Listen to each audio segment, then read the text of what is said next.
இருக்கும். அந்த இனப்பெருக்கம் அதிகமாக இருக்கக்கூடிய. அப்போ கணக்குப்படி பார்த்தீங்கன்னா இனப்பெருக்கம் அதிகமாக இருந்துச்சு அப்படின்னா ஒருத்தவங்க நவம்பர் டிசம்பரில் கருத்தரிக்கிறார் அப்படின்னா உங்களுடைய பர்த் எப்போ இருக்கும்? 10 மாதம் கணக்குப்படி பார்த்தீங்கன்னா ஆகஸ்ட் செப்டம்பரில் டெலிவரி டேட் இருக்கும். அதனால தான் கணவன் மனைவி ஒற்றுமையை சொல்லிட்டு இந்த விரதத்தை மேற்கொள்ளும் பொழுது அப்போ ஆன்மீகத்தோடு சேர்க்கணும். எதற்காக? முருகனிடத்துல சொல்கிறாங்க. பொதுவாக பார்த்தோன்னா சிவபெருமானுக்கு 4 பிள்ளைகள். என்னடா 2 பிள்ளை தானே 4 சொல்கிறாங்களே அப்படின்னு நினச்சிங்கன்னா விநாயக பெருமான், வீரபத்ரர், பைரவர், முருகர். அப்போ கடைக்குட்டி முருகப்பெருமான். அவருக்கு ஏதாவது குழந்தை இருக்கா அப்படின்னு பார்த்தா முருகப்பெருமானுக்கு குழந்தையே இல்லை. எந்த புராணத்திலையும் முருகப்பெருமானுக்கு குழந்தை இருந்த மாதிரி வரலாறே கிடையாது. அப்போ ஏன் குழந்தை இல்லாத ஒரு கடவுளை குழந்தையை தருகின்ற கடவுள் விரதமாக நாம் ஏன் சம்மதப்படுத்தி சொல்கிறோம் அப்படின்னு பார்த்தீங்கன்னா முருககிட்ட இருக்கிற வேல். அந்த வேலை பார்க்கும் பொழுது நமக்கு என்னவா தோன்றுது? ஞான சக்தி, இதெல்லாம் ஆன்மீகம். சரி, இது எப்படி மருத்துவ ரீதியாக சம்பந்தமாக இருக்குதுன்னு பார்த்தீங்கன்னா அந்த வேலானது ஒரு ஆணின் விந்தணு மாதிரி இருக்கும். அந்த விந்தணு போல இருக்கின்ற வடிவத்தை கொண்டது அந்த வேல்.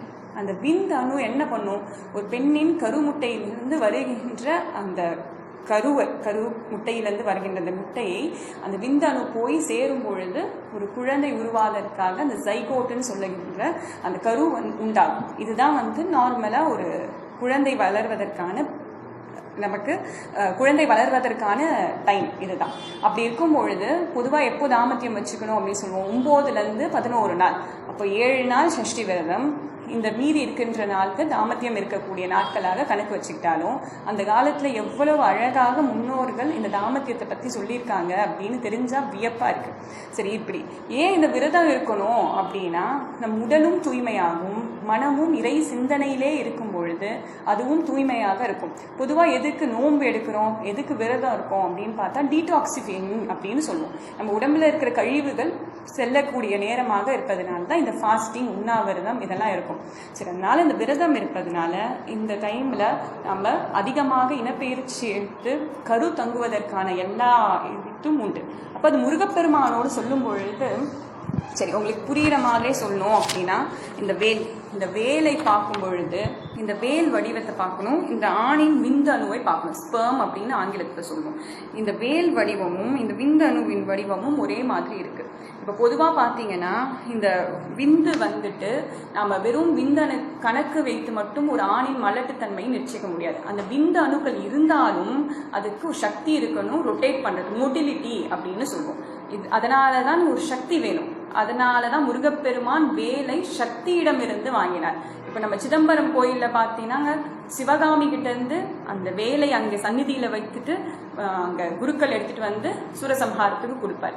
அதே மாதிரி பழனியில் முருகனுடைய 6 படை வீடுகள்லையும் சரி, எந்த முருகன் கோயிலாக இருந்தாலும் சக்தியின் சந்நிதியில் வேலை வைத்து விட்டு எடுத்துகிட்டு நமக்கு கொடுப்பாங்க. அப்போது அந்த ஸ்பெர்முக்கு ஒரு மொட்டிலிட்டி வேணும், ஒரு சக்தி வேணும். அப்போ தான் அது நகர முடியும். அதனால் அது சுழற்சி மூலயமாக நகரும். அப்போ இந்த விந்தணு எதனால சக்தி கிட்டேருந்து வாங்குறோம் அப்படின்ற கணக்கு புரிஞ்சிருச்சு.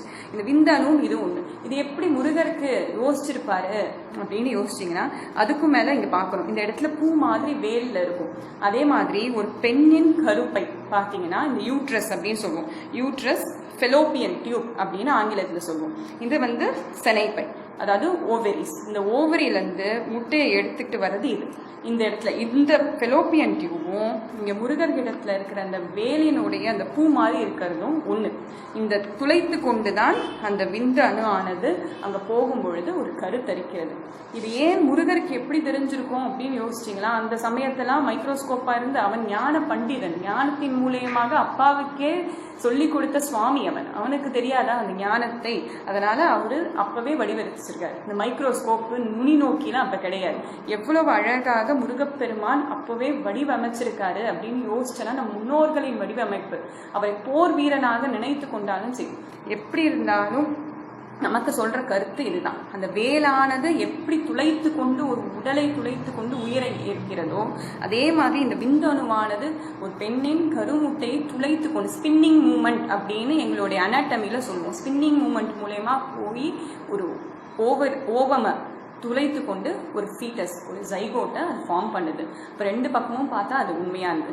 ஒரு விந்தை, ஒரு உழவன் அப்படின்னு சொல்லும் பொழுது எப்படி ஒரு உழவன் பயிரை நிலத்தை இது பண்ணி பயிரை விதைக்கிறானோ அதே மாதிரி வேலவனாகிய இந்த வேலன் விந்தணுக்களை அனுப்பி நம்மளுடைய கருத்தரிப்பதற்காக அனைத்து சாத்தியமாக வைக்கிறார் என்பதுதான் விந்து சுழல நாதம் தலை தூக்கியது அப்படின்னு சொல்லுவாங்க. இப்போ நீங்கள் நான் இதெல்லாம் நம்பலைங்க எப்படிங்க அப்படின்னு நீங்கள் யோசிச்சா நான் சொல்லலை, அருணகிரி பெருமான் சொல்கிறார். நாத விந்துகள் ஆகி நமோ நம, வேத மந்திர சொரூபா நமோ நம, ஞான பண்டித சுவாமி நமோ நம, வெகு கோடி நாம சம்பு சமுத்திரா நமோ நம அப்படின்னு திருப்புகழில் சொல்கிறார். இப்போ நாத விந்து சிவனும் அந்த சிவப்பீடையாக சிவன் சக்தியாக இருக்கின்றவருக்கு மூலப்பொருளான முருகப்பெருமானே நமோ நமன்னு சொல்கிறார். அப்போ எவ்வளவு அழகான அர்த்தத்தை முன்னோர்கள் நமக்கு சொல்லியிருக்காங்க அப்படின்னு பார்த்தனாலே வியப்பாக இருக்குது.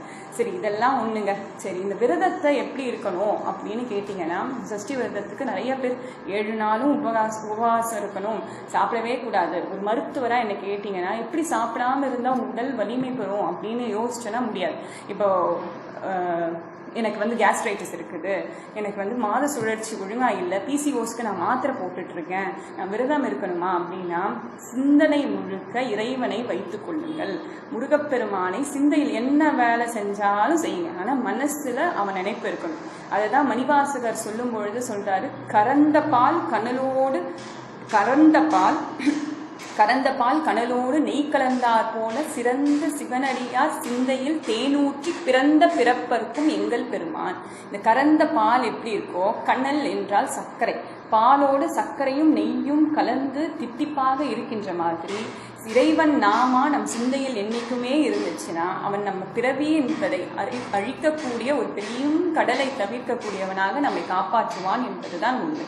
அப்போது இதையெல்லாம் சிந்தனை முழுக்க வைத்து கொண்டு நான் ப்ரோட்டீன் ரிச் ஃபுட்டாக நான் சாப்பிட்டுக்கிறேங்க, பருப்பு சுண்டல் இந்த மாதிரி என்னால் சாப்பிடாம இருக்க முடியும்னா பரவாயில்ல, எந்த கடவுளும் விரதம் இருந்தால்தான் உனக்கு அருள் புரிவேன்னு சொல்லலை. அதனால் கண்டிப்பாக அவர் கொடுப்பாரு. விரதம் இருக்கிற முறை என்பது ஒரு வேளையாவது உபவாசம் இருக்க முடிந்தால் இருக்கலாம், இல்லாட்டினா நம்ம 6வது நாளான சூரசம்ஹாரம் அன்னைக்கு மட்டும் ஒரு வேளை உபவாசம் இருந்துட்டு கோயிலுக்கு போயிட்டு வந்துட்டு மீதி எப்பயும் போல சாப்பிடலாம். உளுந்தால செய்த உணவுகள், இட்லி, இல்லாட்டினா புரோட்டீன் ரிச்சான தானிய வகைகள் இதெல்லாம் சாப்பிட்டோன்னா உடலும் வலிமையாகும். அடுத்தபடியாக நம்ம தாமத்தியம் வைத்து கொள்ளும் பொழுது அது நல்லபடியான ஒரு ஆரோக்கியமான கருவை நமக்கு கொடுக்கக்கூடியும். அது மட்டும் இல்லாமல் சிந்தனை முழுக்க முருகப்பெருமானையே நினைத்து கொண்டிருந்தால் அந்த முருகப்பெருமானின் ஞானம் உள்ள ஒரு குழந்தையாக அமையும். நிஜமாலுமே இந்த ஆகஸ்ட் மாதம் பிறந்தவங்கலாம் அப்படி ஞானம் உள்ளவங்களா இருக்காங்க அப்படின்னா, ஞானமானா இல்லாட்டினாலும் முருகனுடைய அருள் பற்ற பூர்ணமாக இருக்கணும், முருகனுடைய சிந்தனை இருக்கக்கூடியவர்களாக இருப்பார்கள். உதாரணத்துக்கு ஒண்ணுமே வேணாங்க, வாரியார் சுவாமிகள் 64வது நாயன்மாராக நம்ம சொல்ற திருமுருக கிருபானந்த வாரியார் சுவாமியார், அவர் முருக உபாசகர், முருகரையே நினைத்து வாழ்ந்தவர். அவர் பிறந்த தேதி பார்த்தீங்கன்னா ஆகஸ்ட் 25. இப்படி எல்லாமே கூட்டி கணிச்சு ரெட்ரோஸ்பெக்டிவ் நான் முன்னாடி சொன்ன மாதிரி பின்னோக்கி பார்க்கும் பொழுது எல்லாமே நமக்கு தெரியுது. சஷ்டியின் விரத நோக்கம் எதுக்கு குழந்தை பேர் வரும்னு சொன்னாங்க, ஏன் இந்த விரதம் இருக்கணும், இது எப்படி இருக்கணும் அப்படின்னு சொல்லிட்டு எல்லாம் புரியுது.